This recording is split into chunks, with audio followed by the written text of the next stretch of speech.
இன்றைக்கி நாம் ஒரு ஃபேமஸான அரேபியன் டெசர்ட் ஹுனஃபா தான் பண்ண போகிறோம். நம்மளோட சப்ஸ்கிரைபர் கேட்டிருந்தாங்க, அவங்களுக்காக ஹுனஃபா ரெசிபி எப்படி பண்ணுறதுன்னு பார்த்துடலாமா? நான் இன்றைக்கி ஹுனஃபா ஷீட்டும் வீட்டிலே தான் பண்ணியிருந்தேன். அது வந்து எல்லோரும் சேமியாவில் பண்ணுவாங்கன்னு நினச்சிட்டு இருக்கீங்க, ஆனால் சேமியாவில் பண்ண மாட்டாங்க. இப்போ நம்ம ஷீட் ரெடி பண்ணுறதுக்கு மாவு ரெடி பண்ணிடலாம். அதுக்கு 40 கிராம் மைதா, 20 கிராம் கார்ன்ஃப்ளவர். நான் இந்த மாதிரி ஸ்பூனில் தான் அளவு எடுத்துருக்கிறேன். 2 டேபிள் ஸ்பூன் எண்ணெய் ஊற்றிக்கோங்க. எண்ணெய் ஊற்றிட்டு இதுக்கு தேவையான அளவு சால்ட் போட்டு நல்லா மிக்ஸ் பண்ணிவிட்டு கொஞ்சம் கொஞ்சமாக தண்ணி ஆட் பண்ணி நல்லா எந்த ஒரு கட்டியுமே இல்லாமல் மிக்ஸ் பண்ணி எடுத்துக்கோங்க. உங்களுக்கு அந்த ட்ரெடிஷ்னல் ஹுனஃபா டேஸ்ட் அண்ட் ஃப்ளேவர் வராட்டியும் அதை ரீக்ரியேட் பண்ணுற மாதிரி இது இருக்கும். ஆனால் அதோட டேஸ்ட் ஒரு அளவுக்கு மேட்ச் ஆகிற மாதிரி இருக்கும்.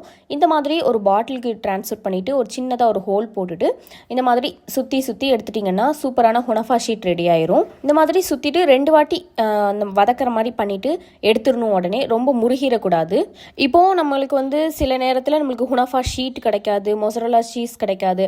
அதனால நான் வந்து இந்த மாதிரி வீட்டிலே ரெடி பண்ணி எப்படி பண்ணலாம், நம்மளுக்கு சாப்பிடணுன்ற மாதிரி ஒரு ஃபீல் இருந்தால் இந்த மாதிரி செஞ்சு அதை ரீக்ரியேட் பண்ணிக்கலாம்.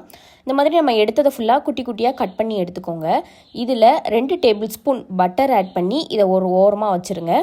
நல்லா மிக்ஸ் பண்ணிவிட்டு ஒரு ஓரமாக வைங்க. நான் இன்றைக்கி வீட்டிலே மொசரல்லா சீஸும் பண்ணியிருந்தேன். மொசரல்லா சீஸ் வந்து தண்ணி சேர்க்காத, அதுக்கப்புறம் பதப்படுத்தாத பாலில் தான் பண்ணுவாங்க. ஆனால் நான் பாக்கெட் பாலில் பண்ணியிருந்தேன்.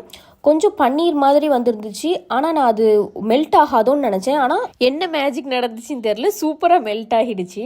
சரி, நம்ம இப்போ நடுவில் வைக்கிறதுக்கான க்ரீம் ரெடி பண்ணிடலாம். அதுக்கு 20 கிராம் கார்ன்ஃப்ளவர், 20 கிராம் சீனி போட்டுட்டு கொஞ்சம் கொஞ்சமாக பால் சேர்த்து இந்த மாதிரி கிண்டிக்கிட்டே இருந்தீங்கன்னா சூப்பரான க்ரீம் ரெடி ஆயிரும்.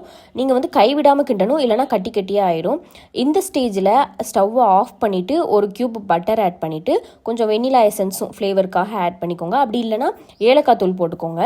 போட்டுட்டு நல்லா மிக்ஸ் பண்ணிடுங்க. மிக்ஸ் பண்ணிட்டீங்கன்னா இந்த அளவுக்கு சூப்பரான ஒரு க்ரீம் ரெடி ஆயிரும். இந்த க்ரீம் சும்மா சாப்பிட்றதுக்கே ரொம்ப டேஸ்ட்டாக இருந்தது. இந்த கன்சிஸ்டன்சியில் இருக்கணும், எந்த கட்டியும் இருக்கக்கூடாது. இப்போ நம்ம சுகர் சிரப் ரெடி பண்ணிடலாம். அதுக்கு 2 டேபிள் ஸ்பூன் சீனி ஆட் பண்ணிவிட்டு கொஞ்சமாக வாட்டர் ஆட் பண்ணி நல்லா கொதிச்சதுக்கப்புறம் ஒரு 10 சொட்டு லெமன் ஊற்றி நல்லா கிண்டிட்டு உடனே இறக்கிருங்க. அவ்வளோதான், எல்லாம் முடிஞ்சிருச்சு. நம்ம இப்போ அரேஞ்ச் பண்ணிடலாம் ஹுனஃபாவை.